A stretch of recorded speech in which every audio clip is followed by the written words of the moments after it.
দাঁড়িপাল্লাটা এই সিম্বল কি? ন্যায় বিচার। সেই ন্যায় বিচার কি হিন্দুর জন্য আলাদা, মুসলমানের জন্য আলাদা? ন্যায় বিচার সবার জন্য।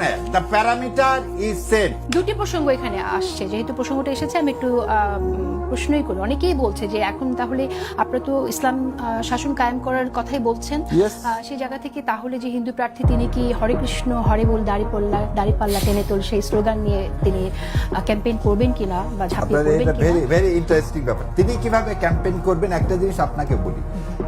আপনি দুইটা জিনিস আমাকে উভয় সংকটে ফেলে দিলেন। যখন নিবন্ধনের জন্য আমার দলের গঠনতন্ত্র জমা দিলাম, তখন বললো তোমার মহিলা শাখা লাগবে, তোমার অন্য ধর্মাবলম্বীকে অ্যাড করতে হবে। কি জন্য? এটা ইনক্লুসিভ, না হলে তুমি এদেশে রাজনীতি করতে পারবে না। আচ্ছা ঠিক আছে।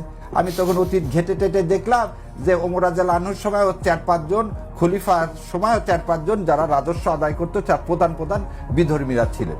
আমি এখন আমার কি জামাতে ইসলাম কি বিধর্মী শাখা বলবো না, কিন্তু জামাতে ইসলাম অন্যান্য ধর্ম, যেটা আমার কনস্টিটিউশন কি করছে, সম্মান দিছে। আমি এই কনস্টিটিউশন সম্মান করে বাংলাদেশকে ধারণ করছি। তাহলে ওই লোকটাকে যে নিচে উনি ওনার স্ট্র্যাটেজি ঠিক করবে। দাঁড়িপাল্লা মানেটা কি? দাঁড়িপাল্লাটা এই সিম্বল কি? ন্যায় বিচার। সেই ন্যায় বিচার কি হিন্দুর জন্য আলাদা, মুসলমানের জন্য আলাদা? ন্যায় বিচার সবার জন্য। The parameter is same. আল্লাহ বলছে মিজান। মিজান মানে কি? ন্যায় বিচার। আর আল্লাহ হচ্ছে কি? আমার আপনার, তাই ব্রহ্মা মানে কি?